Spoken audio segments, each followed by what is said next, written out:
నేడు జరగనున్న ఉపరాష్ట్రపతి ఎన్నికల్లో ఎన్డీఏ అభ్యర్థి గెలుపు ఖాయమని ఎంపీ కలిశెట్టి అప్పలనాయుడు అన్నారు. ఢిల్లీలో ఆయన మీడియాతో మాట్లాడారు. ఉపరాష్ట్రపతి ఎన్నికలపై సీఎం చంద్రబాబు ఇప్పటికే తమకు సూచనలు ఇచ్చారన్నారు. మంత్రి నారా లోకేష్ స్వయంగా హాజరై టీడీపీ జనసేన ఎంపీలకు దిశానిర్దేశం చేశారని అన్నారు.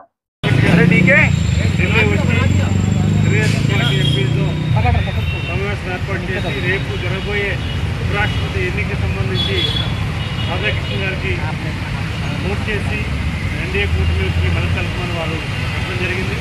ఎంపీలందరూ కూడా ఓటింగ్ ఎలా చేయాలి, ఏం చేయాలి వారు కూడా డైరెక్ట్ ఇచ్చారు. అలాగే తెలుగుదేశం పార్టీతో అన్న ఎన్టీఆర్ గారితో కానీ చంద్రబాబు నాయుడు గారితో ఎన్డీఏ కూటమి అభ్యర్థి రాధాకృష్ణ గారితో అనుబంధాన్ని కూడా వారు ప్రస్తావన చేశారు. ఖచ్చితంగా ఆయన సొసైటీకి భారతదేశం పట్ల కానీ వ్యవస్థ పట్ల కానీ చాలా నమ్మకం ఉన్న వ్యక్తి, ఆయనకి చాలా కష్టపడితే గౌరవం ఉన్న వ్యక్తి.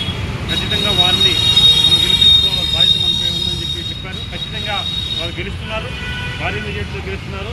మన బాధ్యతగా చేయాలని చెప్పారు. అదే సమయంలో వారికి గతంలో కూడా కలిసి స్వయంగా మనం అభినందనలు తెలియజేస్తాం. ఖచ్చితంగా వారి సహాయ సహకారాలు కూడా గతంలో వారి సహాయ సహకారాలు కూడా మనకు అందించారు. వారు మంచి వ్యక్తి వారు చెప్పడం చాలా స్ఫూర్తిచ్చింది.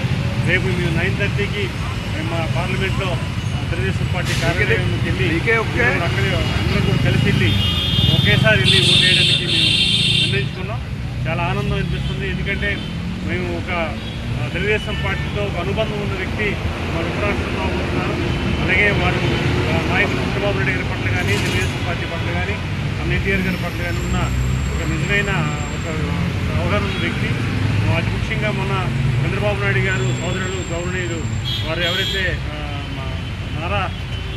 రామ్మోహన్ నాయుడు గారు చనిపోయినప్పుడు నారావారిపల్లికి వారు స్వయంగా వచ్చి అతను బాబు గారికి సానుభూతి చెప్పారు.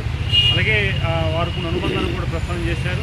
అందరం కూడా ఈరోజు నారా లోకేష్ గారు మాకు దాదాపు ఒక 50 నిమిషాలు అనుబంధాన్ని చెప్పారు. అదే సమయంలో బాధ్యతగా చేయాలి, ఇది మంచి అవకాశం వచ్చింది అని చెప్పారు. అలాగే ప్రతి ఒక్కరు కూడా ఎన్డీఏ కూటమిలో ఈరోజు కాదు భవిష్యత్తులో కూడా మనం కొనసాగుతున్నాం. ప్రతి సమయంలో కూడా ఎన్డీఏతో